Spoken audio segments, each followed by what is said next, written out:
तो बात कर रहा था मैं रति और कामदेव की, लेकिन भारतीयता में प्रभु राम और सीता, दो ऐसे महान इंसान जिन्हें याद करते ही ज़िंदगी गुनगुनाने और मुस्कुराने लगती है। बाहर के मौसम में ख़ास तौर से बाग़े बसंत खिल उठा है, अलग सा एक दृश्य दिखाई दे रहा है, और यही मुनासिब वक्त है जब किसी से कुछ कहना हो तो कह दो। कह दिया था ना, तुमसे कहने वाली और भी हैं प्यारी बातें, सामने सबके बोलो कैसे कह दूं सारी बातें, आज मगर बस इतना ही करना है इकरार, तो लाई हो जीवन में मेरे प्यार प्यार है। बार बार सोचते थे कि कहना है आज तुमसे ये पहली बार, और आखिर फूलों की अंजुमन में आकर के मुतासिर इतने हुए कि उनसे कह दिया। जब से दिल ने मेरे मान लिया है तुमको अपना, आँखें मेरी देख रही हैं जागते सोते ये सपना, मेरे गले में डाल रही हो तुम बाहों का हार। दरअसल गुरुदत्त एक ऐसे कलाकार थे जिनकी ट्यूनिंग मोहम्मद रफ़ी साहब के साथ बहुत अच्छी थी। सुन सुन सुन सुन ज़ालिमा, तेरी दिल पर हुआ ऐसा जादू। इन गीतों का रस, गुरुदत्त की अदाकारी, मोहम्मद रफ़ी साहब की आवाज़। लेकिन गुरुदत्त के मन में जो ख्याल था, उनका जो फेवरेट एक प्लॉट था, उस पर 1957 में उन्होंने फिल्म बनाई, और वो फिल्म थी प्यासा। अब प्यासा के जो गीत हैं वो बिल्कुल पहले गीतों से अलग हैं, सैड हैं, उदास हैं और गहरे हैं। तो नतीजा क्या निकलता है कि जिन्हें नाज है हिंद पर वो कहाँ है।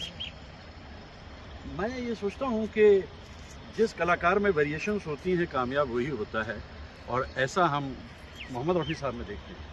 तो मोहम्मद रफ़ी साहब के बारे में जब मैं बात करता हूँ तो मुझे कुछ इस तरीके से दिखाई देता है कि एक विशाल व्यक्तित्व है उनका, बहुत ऊंचा, और गुरुदत्त का भी एक दूसरे से कम नहीं था।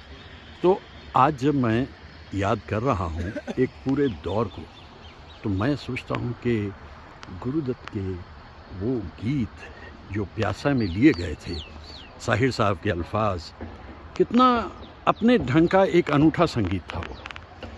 जिन्हें नाज़, और उसके बाद दूसरा गीत, ये दुनिया अगर मिल भी जाए तो क्या है। तो ये जो गहराई है मोहम्मद रफ़ी साहब की आवाज़ की, ये गुरुदत्त के मन में तो आगे तक भी रही। फिर उन्होंने कागज़ के फूल बनाई, और कागज़ के फूल में भी रफ़ी साहब बिछड़े सभी बारी बारी, बिछड़े सभी बारी बारी। नतीजा ये भी निकला कि गुरुदत्त की फिल्म्स में मोहम्मद रफ़ी के साथ गीता दत्त भी गाती थीं। अब गुरुदत्त की प्रोडक्शन है, राज खोसला की डायरेक्शन है। कोई आँखों में इशारा हो गया। मोहम्मद रफ़ी साहब के साथ कोई भी फीमेल सिंगर हो वो भाती थी, छा जाती थी। ऐसे थे मोहम्मद रफ़ी साहब, ऐसी थी उनकी गायकी। जब बात करता हूँ मोहम्मद रफ़ी साहब और गीता दत्त की, तुम जो हुए मेरे हम सफ़र, रास्ते बदल गए, लाखों दिए मेरे प्यार की राहों में जल गए। ऐसे न जाने कितने सारे गीत, गीता दत्त और रफ़ी साहब। स्टार्ट। भाई पतंग तो अब निकट गई और रह गई हाथ में डोर, और डोर अगर रह गई उसकी एक वजह यह है कि इतनी तेज़ी से सभ्यता का ह्रास हुआ है कि ये जगहें जहाँ मैं आ गया हूँ, पूना से काफ़ी दूर है ये जगह, एक गांव है छोटा सा, यहाँ आकर के चैन और इत्मीनान मिल रहा है और मन करता है बलमा खुली हवा महकी हुई फिजा में दिल चाहता है मेरा महकना इधर उधर। ये एक छोटा सा एक आश्रम की सी व्यवस्था है। देखिए यहाँ पर ये कुटियाएँ बना रखी हैं छोटी छोटी, ये गोवर्धन कुटी है, ये अलग कुटी है, वो बराह मीर है। तो मुझे ऐसा लग रहा है कि अगर जीवन में चैन सुकून इत्मीनान से रहना है तो far from the madding crowd will be the only मंत्र। मैं कुछ बातें जनवरी के इस हिस्से के ऊपर भी किए लेता हूँ और फिर आगे।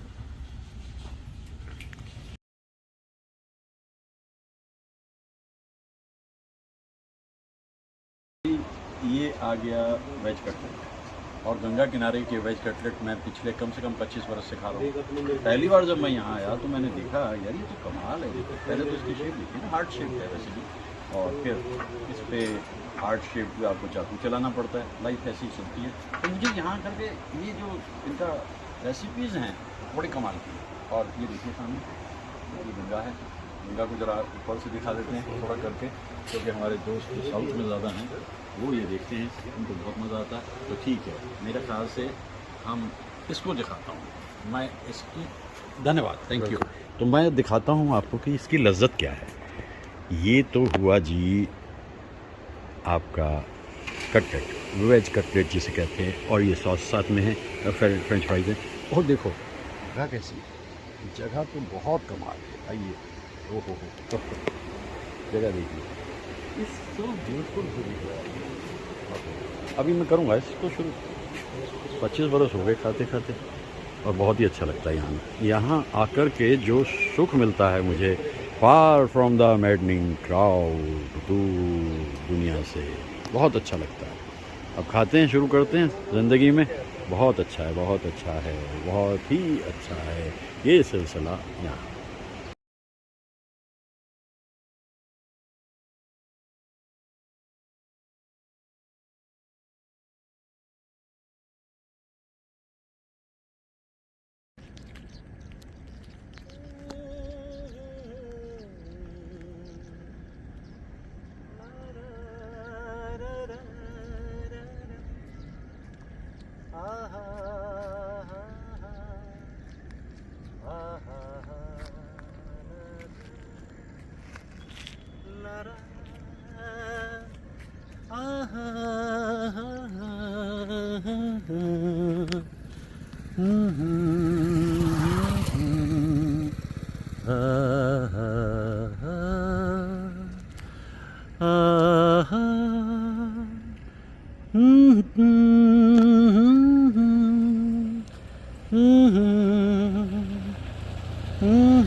La ra ra ra ra ra ra ra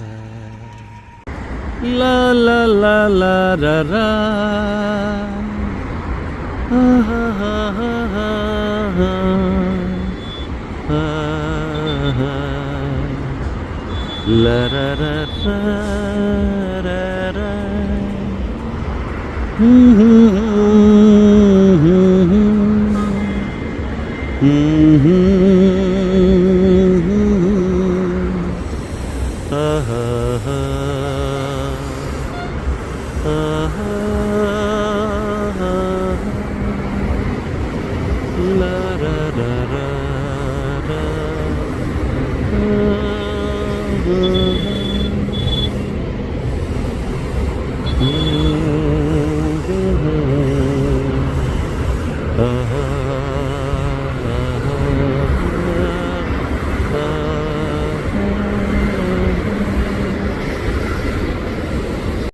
Fatehpur Sikri, ठीक है।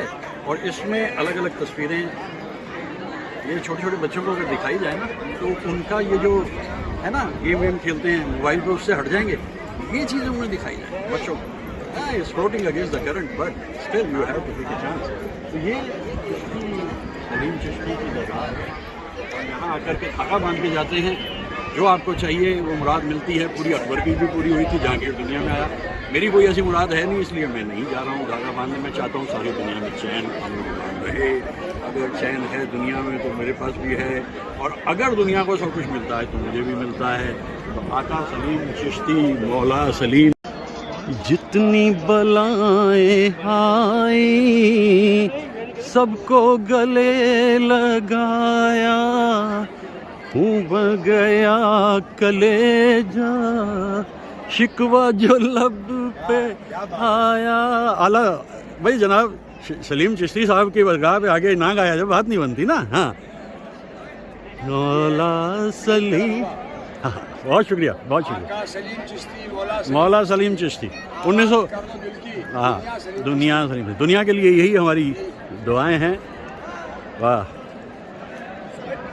आका सलीम चिश्ती, मौला सलीम चिश्ती।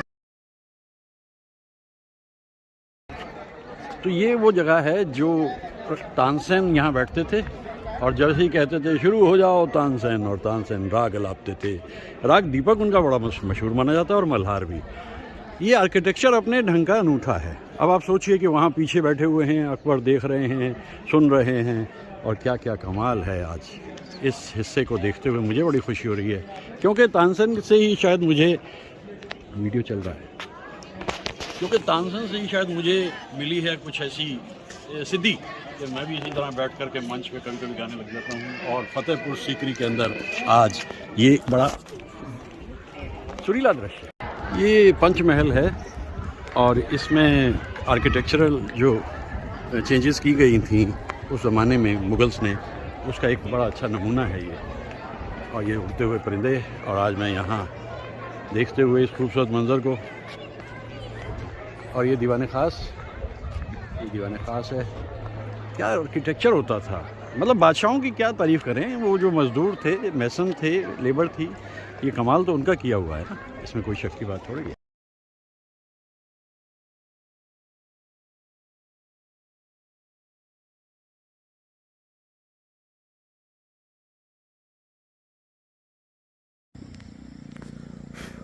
संवेदनशीलता इस टोली की ऐसी थी कि शैलेंद्र जी ने जो गीत लिख के दिया, उस पर शंकर जयकिशन ने जो धुन बनाई, वो दिल में उतरती है।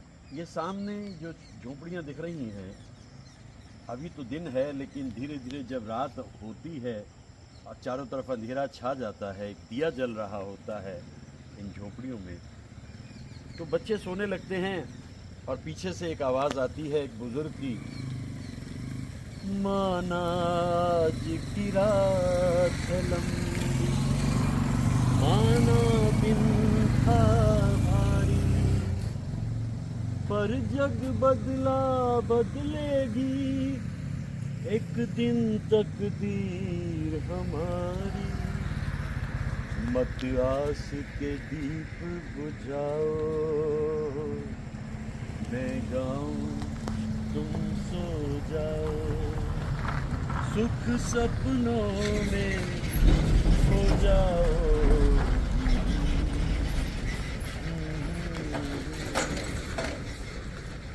लेकिन वो बच्चे भी समय के साथ साथ होशियार हो चुके हैं और वो जानते हैं कि ये बुजुर्गवार जो एक तसल्ली दे रहे हैं, ये तसल्ली न जाने कब से देते चले आ रहे हैं। इस तबके का हाल तो यही है। लेकिन मैं बात कर रहा हूँ शैलेंद्र जी के एहसास की, और बात कर रहा हूँ मैं शंकर जयकिशन के संगीत की, और वो दर्द जो इन जगहों पे उभरता है, कैसे उसे अपनी अदाकारी से निखारा शम्मी कपूर ने। क्योंकि साहिर ने तो कह दिया था कि रहने को घर नहीं है सारा जहां हमारा, लेकिन शैलेंद्र जी के मन में अभी भी एक उम्मीद है, और उसकी धुन को रचते हुए शंकर जयकिशन ने एक ऐसा एहसास पैदा कर दिया कि उम्मीद रहती है कि एक दिन बदलेगी तकदीर हमारी। तो ये जो मेरी इस वक्त कोशिश चल रही है जय किशन जी को याद करते हुए शंकर जी के साथ, क्योंकि 12 सितंबर पुण्यतिथि है जय किशन जी की। हर हिस्सा ज़िंदगी का उन लोगों ने समझा था। वो जीवन की हरियाली को भी देखते थे, वो जीवन के रास्तों को भी देखते थे, पहाड़ों को भी देखते थे, ऊंचाइयों को और गहराइयों को भी देखते थे। तब उसके बाद में ऐसे गीतों की रचना करते थे जो गीत एकदम अमर नज़र आते हैं। भाई दिसंबर का महीना बड़ा कमाल का, 2 सेंटिनरी हैं इस बार 2024 में। 14 दिसंबर को राज कपूर साहब हो जाते हैं 100 बरस के, और 24 दिसंबर को रफ़ी साहब। रफ़ी साहब का क्या कहना और राज कपूर का तो क्या कहना है। ऑफकोर्स दोनों के बीच में ज़्यादा ट्यूनिंग नहीं थी, क्योंकि राज कपूर साहब गाते थे ज़्यादातर गाने जो मुकेश साहब की आवाज़ में। ये देखिए जरा क्या हो रहा है दुनिया के अंदर, भैया सोचिए।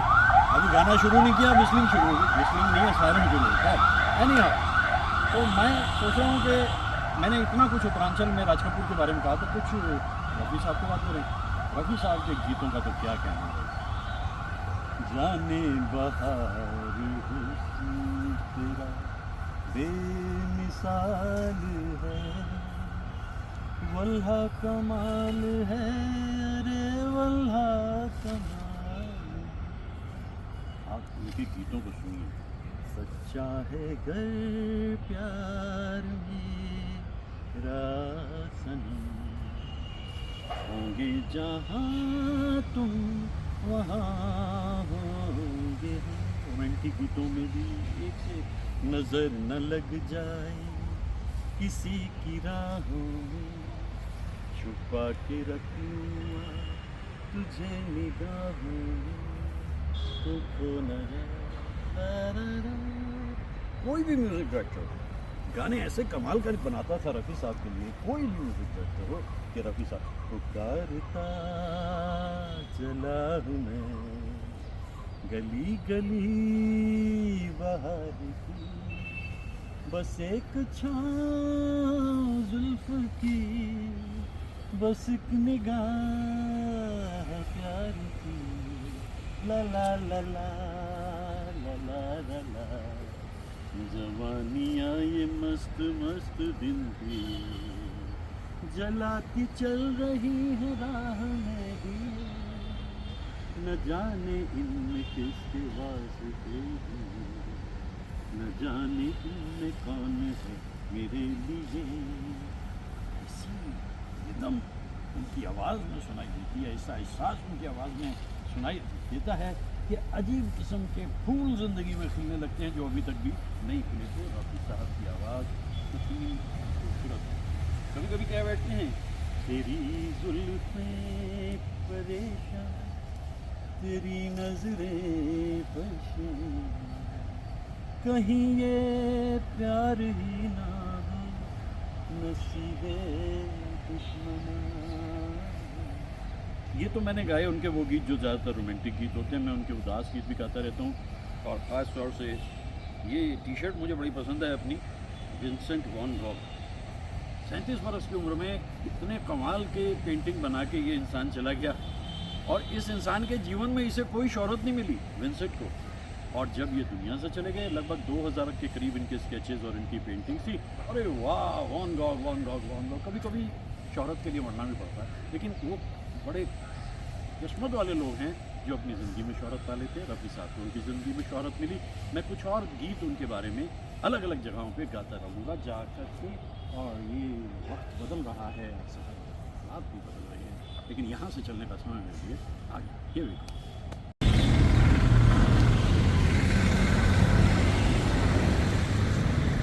यहाँ आकर अक्सर मैं ये सोचा करता हूँ कि इस जगह कम से कम 2297 ग्रेव्स हैं, और ये उन नौजवानों की ग्रेव्स हैं जिन्होंने प्रथम विश्व युद्ध या द्वितीय विश्व युद्ध में हिस्सा लिया। अब आप इस बात को देखिए कि जंग किसने शुरू की, जंग कैसे आगे बढ़ी, जंग में क्या हुआ, इससे दुनिया को लेना देना नहीं है, लेकिन जिन घरों के चिराग बुझे वो बुझे। मैं बहुत सोचता हूँ इस बात को कि साहिर ने कितनी समझदारी से कहा था, खुदाए बरतर तेरी ज़मीं पे, ज़मीं की खातिर ये जंग क्यों है। अब ये जंग क्यों है, ये सवाल ऐसा है। ज़मीं भी तेरी है, हम भी तेरे, ये मिल्कियत का सवाल क्या है।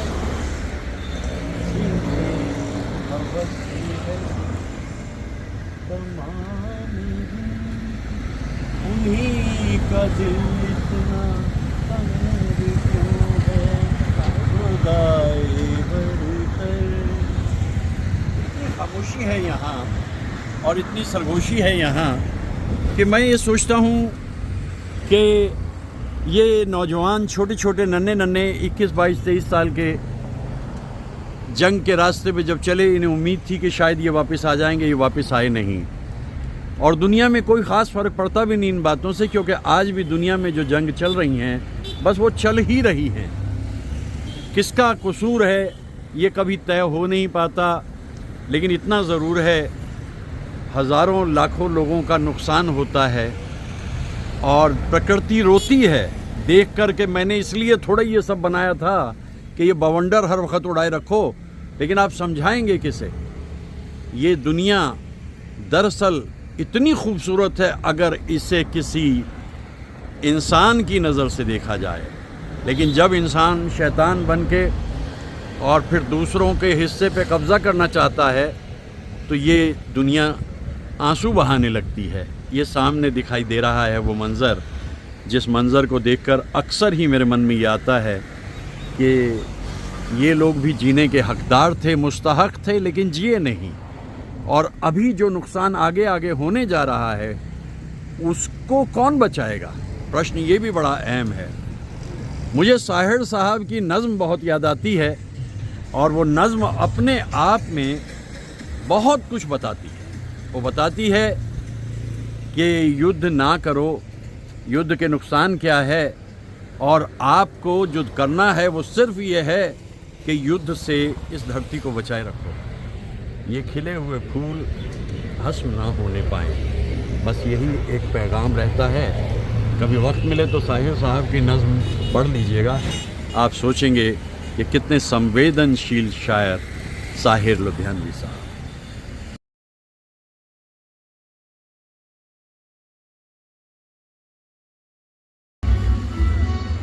वाह, हिंदुस्तान का क्या कहना, सारे जहाँ से अच्छा, मान गई दुनिया।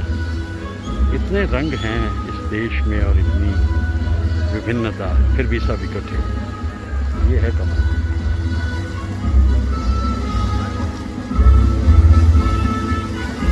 वो रोशनियों के पीछे जो दिख रहा है रॉयल ऑर्किड, वो आज मेरा बसेरा है, मतलब आज क्या इन दिनों रॉयल ऑर्किड।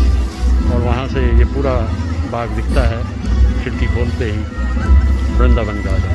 आज की शाम अद्भुत निराली, लोग खुश होकर के अपने वापसी की तैयारी कर रहे हैं।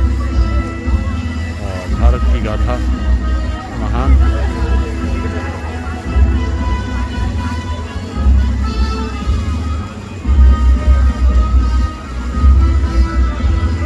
कितनी घुटन थी पिछले बरस 2020 में, इस बरस उसको तोड़ने के लिए निकलना ज़रूरी है। निकलना तो होगा, तभी ये मंजर मिलेंगे। घर बैठे कौन देखकर जाएगा। हिंदी है, हम वतन है, हिंदुस्तान हमारा। वाह वाह वाह। 24 मार्च 2021 वृंदावन गार्डन, और ये ख़त्म हुआ शो आधे घंटे का।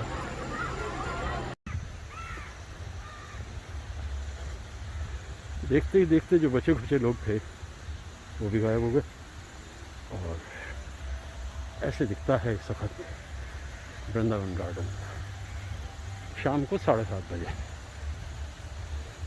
जो कुछ लोग आए थे वो भी चले गए। 8 बजे ये रोशनियाँ बंद कर देते हैं।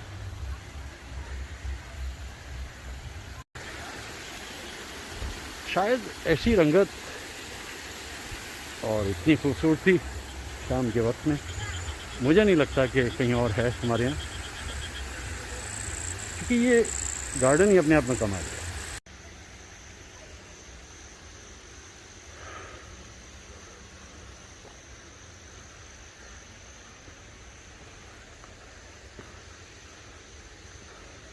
इन हेरिटेज होटल्स का जो एम्बियंस होता है वो भी अलग सा ही होता है। खामोशी, सन्नाटे। और ये आ गया मैं अपनी मंजिल मकसूद पे। बस ये 3 सीढ़ियाँ और मैं आ गया भाई, पहुँच गया। वाह वाह वाह।